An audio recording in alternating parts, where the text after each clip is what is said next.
ఇప్పుడు హైదరాబాద్ రియాలిటీ గత ఏడాదిగా ఎలా ఉంది సార్? అంటే ఎక్కువ మంది చెప్తుంది ఏంటంటే అఫోర్డబుల్ హౌసింగ్ తగ్గిపోయింది. ఈ ₹1,00,00,000 విలువైన ఫ్లాట్లు అమ్ముడుపోవటం లేదు. రియాల్టర్లు ఒక రకంగా త్రిశంకు స్వర్గంలో ఉన్నారు. అంటే ఏం చేయాలో పాలుపోవటం లేదంటున్నారు. Is it fact? మీరు అది ఎక్స్‌పీరియన్స్ చేస్తున్నారా? అంటే హైదరాబాద్‌లో ఒక విచిత్రమైనటువంటి పరిస్థితి అండి. ఓకే. హైదరాబాద్‌కి అన్నీ ఉన్నాయి. హ్మ్. అన్నీ ఉన్నాయి. అంటే ఇండియాలో ఉన్నటువంటి one of the amazing growth factor ఉన్నటువంటిది. అండ్ ఇప్పుడు నిజం చెప్పాలంటే 10-15% పొటెన్షియాలిటీ మనం ఇప్పటిదాకా వాడుకున్నామండి. Great sir.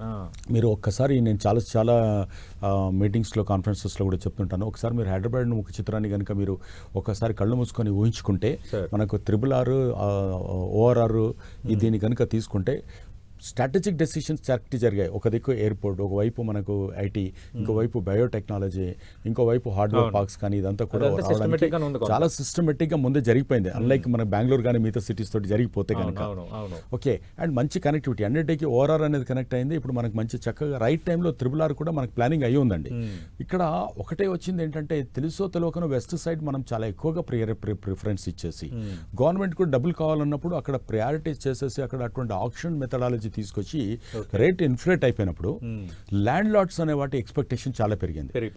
గ్రీడీ డెవలపర్స్ కూడా ఏమైనారంటే ఒక్కడి దగ్గరికి వెళ్తే వాడు అసలు వయబిలిటీ ఉందా లేదా తెలుసుకోకుండా మనకు హై రైజ్ బిల్డింగ్స్ లో 30-32% కంటే వయబిలిటీ రాదండి. రాదు. ఓకే. వాళ్ళు 40% దాకా వెళ్ళిపోయినారు.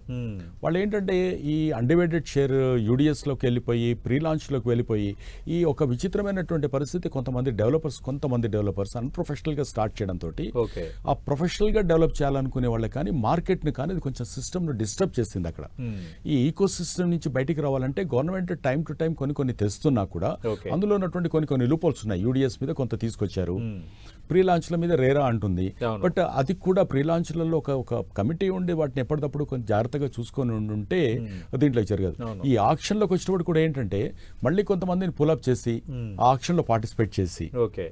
అదొక మళ్ళీ ఒక మాఫియా లాగా గందరగోళం. మళ్ళీ గందరగోళం. Okay. ఇప్పుడు మొన్న ఆక్షన్ చేసిన వాళ్ళలో చాలా మంది ఇంకా డబ్బులు కట్టలేదు. అవును, మీకు కూడా ఐడియా ఉండొచ్చు అవును దానికి సార్, అన్ని అవును, నడుస్తా అవును, ఉన్నాయి. అవును. Because they are not able to pull the money. అవును. మీరు అన్నట్టు ల్యాండ్స్ కొనేస్తున్నారు. ల్యాండ్స్ కొంటున్నారు. మరుసటి రోజేమో కోకాపేటలో ఈ ల్యాండ్, అక్కడ ఈ ల్యాండ్ ఇన్ని కోట్లు పలికిందని మనం అందరం మీడియాలో రాస్తున్నారు. సీన్ కట్ చేస్తే మిగతా ప్రొసీజర్ ఎంత అయిందా లేదంటే లేదు, అది సమాధానం లేదు. Right. అక్కడ దాకా ఎవరు దాన్ని వెళ్ళి దాని ప్రాజెక్ట్ ఎవరు చేయట్లా. అవును. మీడియా ప్రాజెక్ట్ చేయట్లా, ఇంకోటి ప్రాజెక్ట్ చేయట్లా.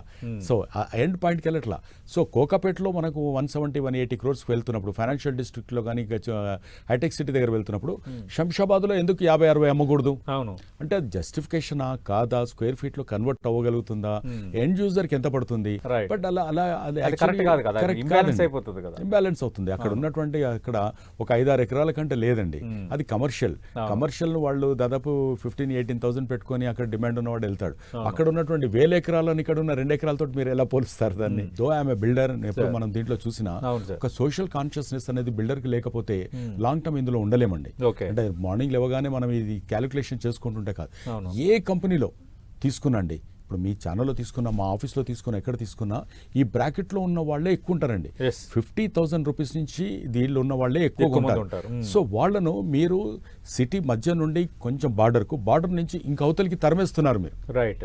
వాళ్ళ క్వాలిటీ ఆఫ్ లైఫ్ ఎలా ఉంటుందంటే అంతకుముందు హాఫ్ అన్ అవర్ 45 minutes ఇంట్లో ఉండేవాళ్ళు ఇప్పుడు దాదాపు ఒక 1.5-2 hours ఇంటికి పోవడానికి పడుతుంది. అవును. So just imagine his mental condition. అంటే లివింగ్ స్టాండర్డ్స్ అనేది సపరేట్ సబ్జెక్ట్ అండి, సైకోమాటిక్. అవును. నేనేమంటానంటే రియల్ ఎస్టేట్ లో మనం ఇది ఒకటే కాదండి, there are many factors what we need to look at it. It's ecosystem, మనం అర్థం చేసుకోవాలి. Okay. గవర్నమెంట్ లో ఉన్నటువంటి ఐఏఎస్ ఆఫీసర్స్ ఎవరైతే ప్రిన్సిపల్ సెక్రటరీస్ ఉన్నారో వీళ్ళు అంతా కలిసి ఆలోచించుకోవాల్సినటువంటి ఒక అద్భుతమైన సబ్జెక్టును మనం ఒక కమర్షియల్ ఎలిమెంట్ లో చూసుకొని కొన్ని డిబేట్ చేసి వదిలేస్తున్నాం. Right. ఇప్పుడు మీరు ఇక్కడ నుండి మీరు ఒక వనస్థలిపురంకి వెళ్ళాలంటే 2 hours పడితే మీకు రెగ్యులర్ గా ఉన్నటువంటిది మీరు ఎక్కడ మెట్రో దిగగలుగుతారు, మెట్రో మీద ఉన్న లోడ్ ఏంటి, అక్కడ తర్వాత ఏంటి, అక్కడ నుండి దిగిన తర్వాత మీ ఇంటికి రావడానికి మళ్ళీ మీకు ఆటోలో మీకు ఇంకో ఏదన్నా టాక్సీ సిస్టమ్ ఏదన్నా ఉంటే దానికి ఎంత పడుతుంది, అండ్ ఈ స్ట్రెస్ ఎంత, ఇంటికి పెట్టేప్పటికి 8-9 అయిపోయిన మనిషి తెల్లారి మార్నింగ్ ఫ్యామిలీతో టైం గడిపి బయటికి రాగలుగుతాడు అనేటువంటి ఒక సోషియో ఎకనామిక్ సిస్టమ్ ని మనం అర్థం చేసుకోలేకపోతే కాదు.